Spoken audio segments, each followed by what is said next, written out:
তার মানে কোনো ব্যক্তি যদি আল্লাহকে ভয় করে চলতে পারে এটা তার জন্য কঠিন হবে।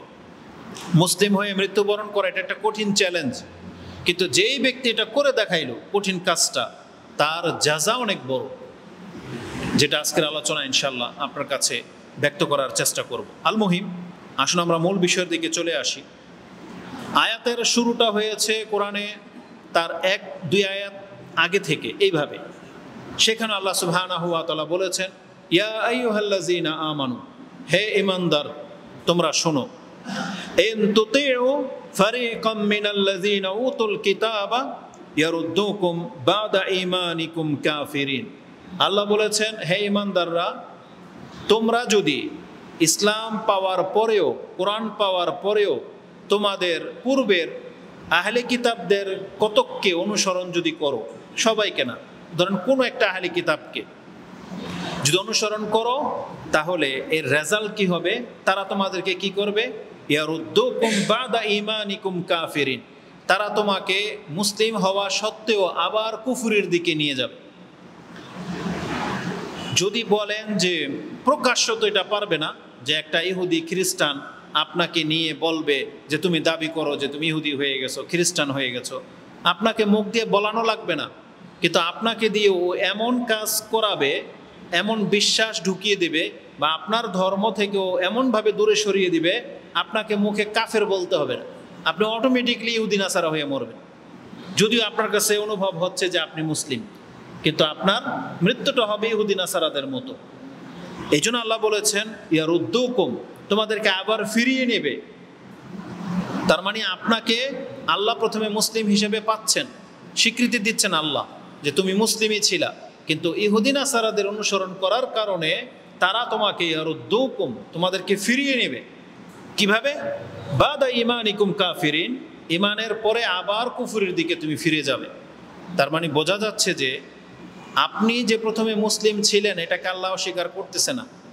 আল্লাহ বলতেছেন, তুমি যদি কতক আহলে কিতাব, মানে এখানে ইহুদি এবং নাসারাদেরকে উদ্দেশ্য করা হয়েছে, ইহুদি খ্রিস্টানদেরকে যদি তুমি অনুসরণ করো তোমার কাছে ইসলাম থাকা সত্ত্বেও, তাহলে এই ইহুদি খ্রিস্টানদের রীতিনীতি, চিরাচরিত স্বভাব তোমাকে ইসলাম থেকে বের করে নিয়ে যাবে।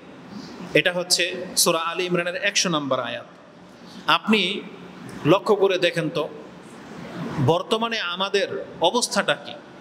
মুসলিম সমাজ, মুসলিম সোসাইটির বা মুসলিম যুবকদের দিকে আপনি তাকান, যুবক যুবতী যারা এই স্কুল কলেজের পড়ালেখার নামে যেগুলো শিখে এবং তার চরিত্র যেটা গঠন করে বা তার মেজাজ যা তৈরি হয়, আপনি দেখেন তো সেটা ইহুদি নাসারাদের সাথে মিল পাবেন কিনা। যদি আপনি মুখে অস্বীকার করবেন, কিন্তু বাস্তবতাকে আপনি অস্বীকার করতে পারবেন না। আমরা দেখতে পাচ্ছি আমাদের মুসলিম সন্তানদের মেজর পার্সন পুরো কাঠামোটাই হচ্ছে ইহুদি নাসারাদের মতো।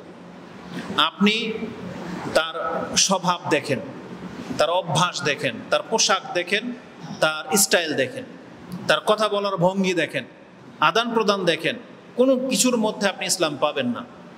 সে কথা ইসলামের কোনো কিছু প্রয়োগ করে না, আপনাকে সালাম দিয়ে কথা বলে না, ভালো আছে আলহামদুলিল্লাহ বলে না, কোনো কাজ করবো ইনশাল্লাহ বলে না, বিসমিল্লাহ বলে খায় না, বিসমিল্লাহ বলে ঘর থেকে বেরোয় না, তার মুখে ইসলাম নাই। তার পোশাক ওই দেখেন টাকনার নিচে প্যান্ট, জিন্সের ছিঁড়া ফাটা প্যান্ট পরবে, তার পোশাক থাকে সবসময় নাপাক, যেটা মুসলমানদের পোশাক কোনোদিন নাপাক থাকার কথা। অথচ আপনি জানেন যে ইসলাম যখন নাজিল হয়েছে, নামাজ ফরজ হওয়ার আগে পবিত্রতার বিধানটা আগে নাজিল হয়েছে, ইমানের সাথে সাথে পবিত্রতার বিধানটা আগে নাজিল হয়েছে। আল্লাহ যখন বলেছেন ইকরা, তুমি পড়ো, কোরআন পড়তে বলেছেন, তার পরের আয়াতি যে পড়লে তুমি কি জানতে পাবে? জানতে পাবে যে আল্লাহ তোমাকে বলেছেন তোমার পোশাকটাকে পাক রাখো। যেমন আল্লাহ সুবহানাহু ওয়া তাআলা প্রথম সূরা আল আলাক 96 নম্বর সূরার 5টা আয়াত যখন নাজিল করলেন, এটা হচ্ছে শুরু। এখন রাসূলকে রাসূল হিসেবে স্বীকৃতি দেওয়া হলো যে আপনি নবী মুহাম্মদ সাল্লাল্লাহু আলাইহি ওয়াসাল্লাম, আপনি হচ্ছেন এখন রাসূল। কিছুদিন ওহী বন্ধ ছিল, তারপরে যখন ওহী আবার নাজিল হওয়া শুরু হলো, প্রথম এই আয়াতগুলো দিয়ে শুরু হয়েছে, ইয়া আইয়ুহাল মুদ্দাসসির কুম ফাআনজির ওয়া রাব্বাকা ফাকাব্বির ওয়া সিয়াবাকা ফাতাহহির ওয়ার রুজজা ফাহজুর ওয়ালা তামনুন তাস্তাকসির ইলা আখিরিল আয়াত। এই আয়াতগুলো নাজিল হয়েছে। ইয়া আইয়ুহাল মুদ্দাসসির, যেটা আপনি মুজাম্মিল মুদ্দাসসিরের মধ্যে পাবেন 73-74 নম্বর আয়াত। তাতে আপনি এই 73-74 নম্বর সূরা, তার শুরুটাই হচ্ছে এটা। তাতে আল্লাহ সুবহানাহু ওয়া তাআলা বলেছেন, আপনি আপনার রবের বরত্ব ঘোষণা করুন যে আল্লাহই সবার বড়। তারপরে বলা হয়েছে ও সিয়াবাকা ফাতাহহির, আপনি আপনার পোশাককে পবিত্র রাখেন। তার মানে মুসলিমদের প্রথম ওজিফা হলো, সে মুসলিম হয়েছে তখন থেকে তার পোশাক পবিত্র থাকতে হবে। কোনো মুসলিম একথা বলতে পারবে না যে আমার প্যান্ট, আমার লুঙ্গি নাপাক, নামাজের ওয়াক্ত হয়ে গেছে, আর সে কথা বলবে যে আমার কাপড় খারাপ। এটা কোনো মুসলমানদের চরিত্র হইতে পারে না। এটা হিন্দুদের হইতে পারে, ইহুদি খ্রিস্টানদের হইতে পারে। কারণ হিন্দুদের কেন হইতে পারে বললাম, হিন্দুদের কোনো কিতাবের মধ্যে বা ওদের ধর্মের মধ্যে পবিত্রতা বলে কোনো বিধান নাই। এটা জানেন? আমাদের ধর্মে পবিত্রতা বলে বিধান আছে? নাই। একটা লোক যার স্বপ্নদোষ হয় যুবকদের বা বীর্য বের হয়, সহবাস করলে আমাদের উপরে গোসল ফরজ কি হয় কি হয় না? তাহলে এটা পবিত্রতার বিধান না? মহিলাদের যে মেন্স হয়, হাইজ হয়, তারপর তাদেরকে পবিত্রতা অর্জন করতে হয় না? হয়। হিন্দুদের মধ্যে এটা নাই। ওদের কোনো টাইম টেবিল নেই, ওদের বীর্য বেরোলে ওদের গোসল করতে হয় না, ওইভাবে ওদের সারাদিন পার হয়ে যায়। কারণ ওদের ধর্মের মধ্যে ওই পবিত্রতা বলতে কিছু নাই। ওদের পবিত্রতা হলো ওই যে জীবনে যদি কোনো এক সময় গয়া, কাশী, বৃন্দাবন বা ওই যে মানে ব্রহ্মপুত্র নদীতে এসে ডুব দেয়, তখন ওরা মানে পাপ ধুয়ে যায়।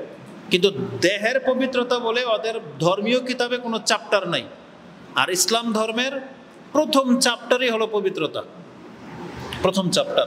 আপনি নামাজের যদি কিতাব কিনেন, নামাজের কোনো একটা বই, প্রথমে কি লেখা থাকে? অজু গোসলের বিধান থাকে না, যে কিভাবে আপনি উজু করবেন, কিভাবে আপনি গোসল করবেন, পবিত্রতার বিধান থাকে। আপনি যে কোনো একটা হাদিসের কিতাব তোলেন, সুনানের যে কোনো কিতাব, ইবনে মাজাহ, আবু দাউদ, তিরমিজি, নাসাই, আপনি দেখবেন তাতে শুরুই হয়েছে পবিত্রতার অধ্যায় দিয়ে। ইমাম বুখারী, মুসলিমও পবিত্রতার অধ্যায় দিয়ে শুরু করেছেন, কিন্তু তাদের চিন্তাটা একটু ভিন্ন। তারা শুরু করেছেন আগে যে ওহিটা কিভাবে নাজিল হয়েছে সেটা দিয়ে শুরু করেছেন, যে রাসূলকে কিভাবে রাসূল বানানো হলো, মানে ইসলামটা আপনার কাছে কিভাবে আসলো। তারপরে তিনি ইমানের অধ্যায় এনেছেন, তারপরে ইলমের অধ্যায় এনেছেন।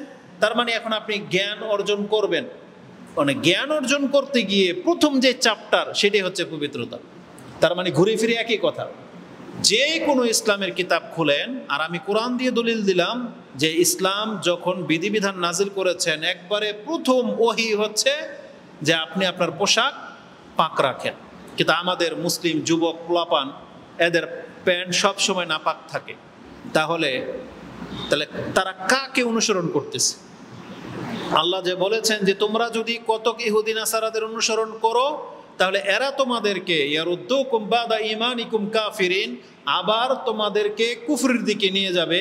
তাহলে একজন ব্যক্তি কাফেরের প্যান্ট নাপাক থাকতে পারে, একজন মুসলিমের কিভাবে নাপাক থাকবে? কারণ মুসলিমকে তো শিক্ষা দেওয়া হয়েছে যে কোরআনের মাধ্যমে যে তুমি তোমার পোশাকটাকে পাক রাখো। তাহলে আপনি আমি যদি আমাদের ধর্ম মোতাবেক চলতাম, ইহুদি নাসারাদের অনুসরণ না করতাম, তাহলে আমাদের কাপড় কি থাকতো? পাক থাকতো। পাক রাখতে আপনি বাধ্য, কারণ আপনি আপনার ধর্মের অনুসারী, তাই না? তো এইভাবে আপনি চুলের স্টাইল দেখেন, যেগুলোতে ইসলামে নিষেধ করা আছে, আমাদের অধিকাংশ পোলাপানদের চুল ওই রকম। রাসূলুল্লাহ সাল্লাল্লাহু আলাইহি সাল্লাম চুলকে কাস করতে নিষেধ করেছেন। কাস কি? এখান দিয়ে বেশি বড় চুল, এখান দিয়ে ছোট চুল, মানে এখান দিয়ে একবার নাই, চেঁচে ফেলবে, আর এখান দিয়ে বড়, সামনে যা দেখবেন অনেক বড় বড় চুল ঝুলে রাখে, স্টাইল করে। তাহলে এই চরিত্রটা তো মুসলমানদের চরিত্র না, এটা তো রাসূলুল্লাহ সাল্লাল্লাহু আলাইহি ওয়াসাল্লাম নিষেধ করেছিলেন, কারণ এটা আমাদের ধর্মের খেলাফ। কিন্তু আমাদের পোলাপানরা তাহলে কাদের অনুসরণ করতেছে? এটা যেহেতু এটা তো ধর্ম না, ইসলাম ধর্ম না, তাহলে এটা কোন ধর্মের? আপনি খুঁজে দেখবেন এটা ইহুদি নাসারাদের থেকে আসছে। ইহুদি খ্রিস্টানদের পোলাপানদের, ইহুদিদের মাত্র এতটুকু চুল থাকে আর বাকি সব নাই। তারপর ওদের ইন্দে একটু বড় থাকে। ইহুদিদের চুল দেখেন কেমন, খ্রিস্টানরা কিভাবে রাখে।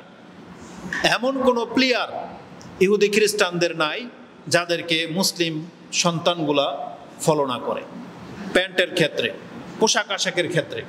তো আল্লাহ যে বলেছেন কোরআনে যে তোমরা কতক ইহুদি নাসারাদের অনুসরণ করলে তারা তোমাদেরকে কাফের বানিয়ে দিবে। আপনার সন্তানকে মুখে কথা বলতে হবে না যে আমি ইহুদি হয়ে গেছি, খ্রিস্টান হয়ে গেছি, বলার দরকারও নাই। খ্রিস্টান বলবে তোর বলার দরকারই নেই, বরং তুই আমাদের মতো করেই চল। তুই পরিচয় মুসলমানই দে, কিন্তু তোর পোশাকটা যেন আমাদের হয়, মেসির যেন হয়, নেইমারের যেন হয়, তোর পোশাকটা যেন অমুক স্টার গায়ক নায়কের যেন হয়। কিন্তু তুই মানুষটা মুসলিম দাবি কর, আমাদের কোনো আপত্তি নেই। তোর প্যান্ট যেন টাকটার নিচেই থাকে, তুই আমাদের মতো ওই যে ছবিওয়ালা বেস পরা, পেছনে স্টিকার লাগানো, এগুলো নিয়ে তুই চলবি। এটা তোরা এটাই চায়। তুই একটা গার্লফ্রেন্ড রাখ, এটাই চায় ওরা, তাই না? কারণ তোর মুসলিম পরিচয় বহাল থাক, তুই মুসলিমই, কিন্তু তোর একটা গার্লফ্রেন্ড থাক, তুইও নেশা কর, তুইও জুয়া খেল, তুইও আমাদের সাথে বাজি ধর, ওই যে ক্রিকেট খেলা, এই সমস্তর মধ্যে জুয়া। তার মানে ইহুদি নাসারাদের এমন কোনো কাজ নাই যেটা মুসলিম কোনো সন্তান বাদ দিয়েছে, সব ওইভাবে জীবনযাপন। একটা ইহুদি নাসারাদের সন্তান রাত্রের 3টা পর্যন্ত মার্কেটে ঘোরে। দামি দামি শহরগুলোতে দেখেন, পয়সাওয়ালা ঢাকাতে দেখেন, ঢাকার বিভিন্ন স্থানে আপনি গিয়ে দেখবেন সেখানকার যুবক যুবতীরা রাত্রের 1টা, 12টা, 3টা পর্যন্ত, তখন তারা ফুচকা খেতে মার্কেটে ঘোরে। বুঝছেন? এটা নাকি তাদের সভ্যতা। ঢাকা ভার্সিটিতে আমরা দেখেছি, আমরা মাহফিল করে এই সময়গুলোতে, এই ঢাকা ভার্সিটির সামনে দিয়ে যখন মাঝে মাঝে আসি, জোড়ায় জোড়ায় তারা বসে বসে ওক্কা খায়, ওই যে সিগারেট খাচ্ছে, ওই যে বসে বসে একই জায়গায় একজনের কোলে রানে মাথা দিয়ে পর্যন্ত বসে থাকে রাতের 1টা, 2টা, 3টা বাজে ঢাকা ভার্সিটির চত্বরগুলোতে। এটা কাদের চরিত্র? তারপরে যখন ফজরের ওয়াক্ত ঘনায় চলে আসবে, তখন তারা বাসায় ফিরে যায়, তখন গিয়ে ঘুমায় একবারের দুপুর 12টা পর্যন্ত। এটা কি মুসলমানদের চরিত্র? তাহলে আজকে পয়সাওয়ালা শহরগুলো, পয়সাওয়ালা পোলাপানদের জীবন হয়ে গেছে এমন, এই যে 300 ফিট যে রাস্তা করা হয়েছে, এখানে গাড়ি দিয়ে রেস করার বাহানায় বসুন্ধরা সিটিগুলোতে, বড় বড় নামি দামি যে জায়গাগুলো আছে, একবার ওপেন তারা ইউরোপ কালচারটাকে নিয়ে নিয়েছে। তাদের ঘরে ধর্ম চলে না, তারা মুসলিম নাকি তারা কোনো কিছু বলতে পারবে না। তাহলে একটা খ্রিস্টান তো এটাই চায়, আপনাকে লেখা দিতে হবে যেটা খ্রিস্টানদের বাড়ি, কোনো প্রয়োজন পড়ে না, কিন্তু আপনার সব কিছু ওদের মতো। তা আল্লাহ সুবহানাহু ওয়া তাআলা এই কথাটাই বলেছেন যে তোমরা যদি কতক ইহুদি নাসারাকে অনুসরণ করো, তাহলে এরা তোমাকে আবার ইমানের পরে কুফরের দিকে নিয়ে যাবে, তুমি টের পাবে না। এটা বলার পরে আল্লাহ সুবহানাহু ওয়া তাআলা বলতেছে, আর এটা যে আমরা করেছি বাস্তব, আল্লাহর কথাটাকে যে আমরা উপেক্ষা করে চলি, তার পরের আয়াতে আল্লাহ নিজেই বলে দিয়েছেন যে, আল্লাহ বলেছেন ওয়া কাইফা তাকফুরুনা ওয়া আনতুম তুতলা আলাইকুম আয়াতুল্লাহি ওয়া ফীকুম রাসূল। কি করে তোমাদের দ্বারা এটা সম্ভবপর হইল? কি করে তোমরা আবার কুফরের দিকে ফিরে যাচ্ছ, অথচ তোমাদের কাছে কোরআন পাঠ করে শোনানো হচ্ছে?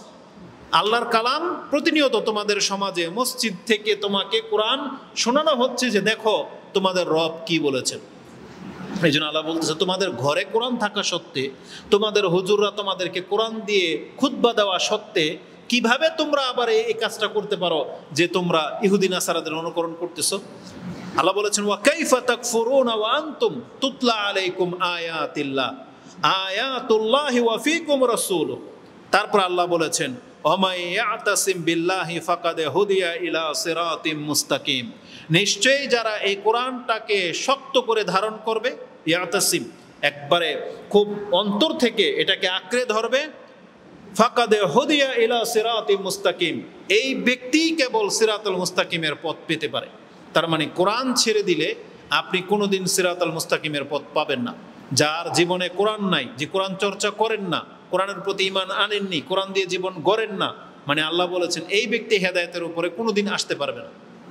যদিও মুখে আমরা দাবি করি না কেন যে আমরা মুসলিম, কিন্তু আল্লাহ বলতেছেন এরা মুখের নামের মাত্র দাবিদার মুসলিম, কিন্তু এই মুসলিম আল্লাহর কাছে কোনো মাইনে রাখে না, এদেরকে দিয়ে আল্লাহর কোনো কাজ নাই। তো আল্লাহ সুবহানাহু ওয়া তাআলা বলেছেন যে আমাদেরকে কোরআনটাকে শক্ত করে ধারণ করতে হবে, অন্তর থেকে এটার দিকে ঝুঁকতে হবে, তাহলে আমরা হেদায়েত পেতে পারি। তাহলে এইভাবে শুরু হয়েছে। তারপরের আয়াতটাই হচ্ছে এটা, যেটা আজকের আলোচনা। তো এই 2টা আয়াত বলার পেছনে আমার মূল কারণ হলো যে আল্লাহ সুবহানাহু ওয়া তাআলা যে আমাদেরকে বলেছেন ইহুদি নাসারাদেরকে অনুসরণ না করতে, তারপরে যে আল্লাহ বলেছেন যে কিভাবে ওয়া কাইফা তাকফুরুনা বিল্লাহ, তোমরা কি করে আবার কুফরি করতেছো। এই আয়াতটা নাজিল হয়েছে আজ থেকে 1400 বছর পূর্বে। কাদের যুগে? রাসূল সাল্লাল্লাহু যুগে, সাহাবা একরামদের যুগে।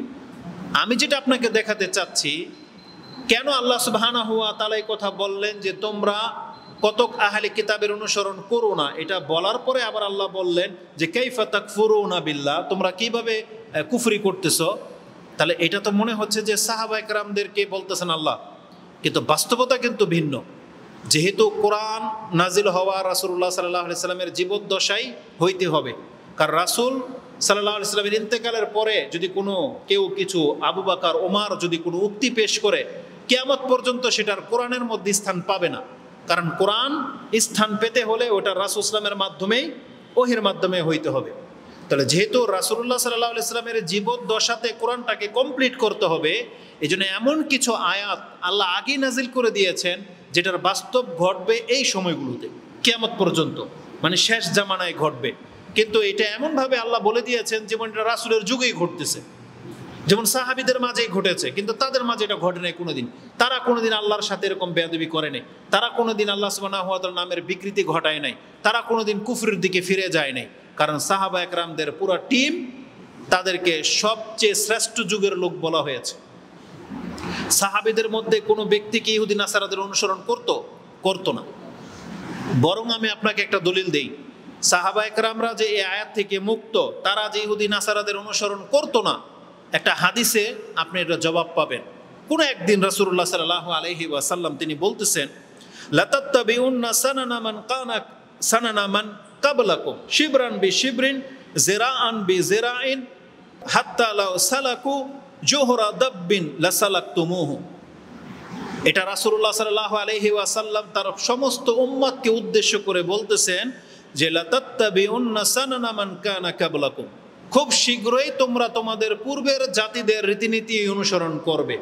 আমাদের পূর্বে কারা অতীত হয়ে গেছে? ইহুদি নাসারারা। আমাদের আগে ছিল খ্রিস্টান, তার আগে ছিল ইহুদি। মুসা আলাইহিস সালামের জাতির এরা ইহুদি রূপে পরবর্তীতে পৃথিবীতে এসেছে, মুসা আলাইহিস সালামের ধর্মটাকে ছেড়ে দিয়ে। তারপরে আসলে ঈসা আলাইহিস সালাম, ঈসা আলাইহিস সালামের ধর্ম ছেড়ে দিয়ে এরা নিজেদেরকে খ্রিস্টান বলে দাবি করে।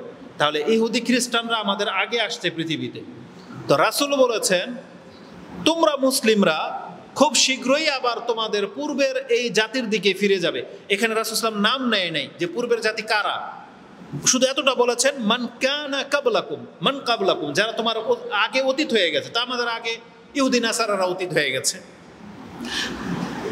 তাদের জীবন চরিত্র থেকে দেখা যাবে যে তারা এই জায়গায় পাড়া দিয়েছে, এইভাবে দিয়েছে, তোমাদেরকেও দেখা যাবে ঠিক ওইভাবে ওই জায়গায় পাড়া দিতে। তারা এই জায়গায় এই সময় এই কাজটা করেছে, এই দিন আসলে এই উৎসব পালন করত, এটা ওদের জীবন থেকে দেখা যাবে। ওরা ওদের নবীদের সাথে যেই আচরণগুলো করতো নবীর কবরকে নিয়ে, নবীকে নিয়ে, যেমন ওরা ওদের নবীকে কি করেছে, সম্মান দিতে দিতে আল্লাহর পুত্র বানিয়ে দিয়েছে।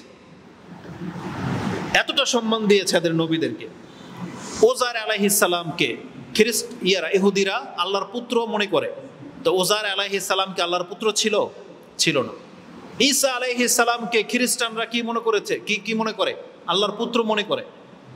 ঠিক রাসূলুল্লাহ সাল্লাল্লাহু আলাইহি সাল্লাম বলেছেন এই মুসলিমদের মধ্যেও এমন মানুষ জন্মাবে যারা নবীকে ঠিক ওই পর্যায়ে নিয়ে যাবে। বরং আমাদের মধ্যে বহু মুসলিম আছে যারা মুসলমানের ঘরের জন্ম, রাসূলকে শুধু আল্লাহর পুত্রই বলে নাই, বরং তার চাইতেও বড় কিছু করেছে, একবার আল্লাহর পর্যায়ে পৌঁছে দিয়েছে।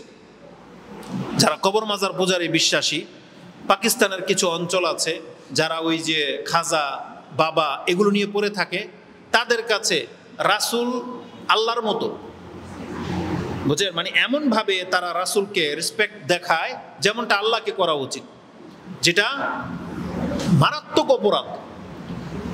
যেমন দুই একটা বাক্য যদি আমাদের সমাজে এগুলো আপনি শুনবেন না, কিন্তু উর্দুতে এগুলো পাওয়া যায়। বলতেছে যে আহাদ আর আহমদের মধ্যে শুধু একটা পার্থক্য, একটা মিম। আহাদ আর আহমদ, মাঝখান থেকে যদি মিম সরাই দেন তাহলে কি হয়? একই। কত বড় কথা বলছে। আহাদ কে? আহাদ হচ্ছেন আল্লাহ। আর মোহাম্মদ, আহমদ কে? আহমদ হচ্ছে আমাদের নবী মুহাম্মদ সাল্লাল্লাহু আলাইহি সাল্লাম। রাসূল সাল্লামের একটা নাম না আহমদ, একটা হচ্ছে মোহাম্মদ, একটা হচ্ছে আহমদ। তাহলে কত বড় কথা বলছে যে আহাদ আর আহমদ একজনই, শুধু মিমের পার্থক্য। বোঝেন কথাটা কত মারাত্মক? তাহলে এটা কারা বলছে? এটা কি খ্রিস্টানরা বলছিল? এটা ইহুদিরা বলছে? এটা আপনার আমার মতো কোনো মুসলমানই বলছে, মুসলমানের ঘরের সন্তানই বলেছে, এটা কোনো হিন্দু বলে নাই। তার মানে রাসূলুল্লাহ সাল্লাল্লাহু আলাইহি সাল্লাম যে বলেছেন যে আমার উম্মতের লোকেরা ইহুদি নাসারাকে একবারে পাস করে ফেলবে, তার বাস্তব হচ্ছে এটা। আর ইহুদি নাসারারা ওদের নবীদেরকে সম্মান করে শিরিক করে কুফরি করেছে, কিন্তু আমাদের মুসলিমদের মধ্যে এমন ব্যক্তি আছে আল্লাহর অলির নামকরণ করে পাগলাকে যতটা মানে, এটা পাগলকে, নবীকেও এতটা মূল্যায়ন করে না। হয়তো আপনি এই মসজিদ থেকে খালি হাতে ফিরে যাচ্ছেন নিরাশ হয়ে, আপনার আল্লাহর ঘর থেকে ফিরে যান, কিন্তু মাজার থেকে তারা নিরাশ হয়ে ফিরে না। তারা বলে আল্লাহর দরবার মানে আল্লাহর অলির দরবার থেকে কেউ খালি হাতে ফিরে না। তার মানে আপনি আল্লাহর ঘর থেকে খালি হাতে ফিরে যাচ্ছেন, কিন্তু আল্লাহর অলির ঘর থেকে আপনি খালি হাতে ফিরলেন না। তার মানে এই যে আপনার বিশ্বাস, তার মানে আপনি কারে বড় করলেন? আপনি তো আল্লাহকেও ছোট করে দিলেন তার অলির কাছে। তো রাসূলুল্লাহ সাল্লাল্লাহু আলাইহি সাল্লাম এটা বলেছেন যে আমার উম্মতের কিছু লোক তারা পূর্বের জাতিকে অনুসরণ করবে, শিবরান বে শিবরিন জিরান বে জিরাইন, মানে হাত বাই হাত, জিরা কবজি বাই কবজি। কেন বলছেন এই কথা? ডান পায়ের জুতা আর বাম পায়ের জুতা কি এক কালার হয় না দুই কালার হয়? এক কালার হয়, শুধু এটা পার্থক্য কি ডান পায়ের আর বাম পায়ের, তাই না? কালার তো একটা, সাইজ ছোট বড় হয়, এক সাইজ হয়, কালার এক হয়, নাম্বারও এক হয়, তাই না? এটা হচ্ছে জেরাআন বি জেরাইন। তার মানে হুবহু যেমন ডান হাত বাম হাত, তাই না? নামে মাত্র ডান হাত বাম হাত, কিন্তু দেখতে কি একই রকম। তার মানে রাসূল বলতে চেয়েছেন পৃথিবীতে মানুষ হবে ওই মুসলিম আর খ্রিস্টান, নামটা পার্থক্য কিন্তু কালার কি এক, চেহারা এক, আমল এক, পোশাক এক, কথাবার্তা এক, নামটা শুধু ভিন্ন। এটা মুসলিম, এটা কি, এটা ডান হাত, এটা বাম হাত, তাই না? তো রাসূল বলেছেন আমার উম্মত ইহুদি নাসারাদের সাথে এইভাবে মিশে যাবে যেমন হাত বাই হাত।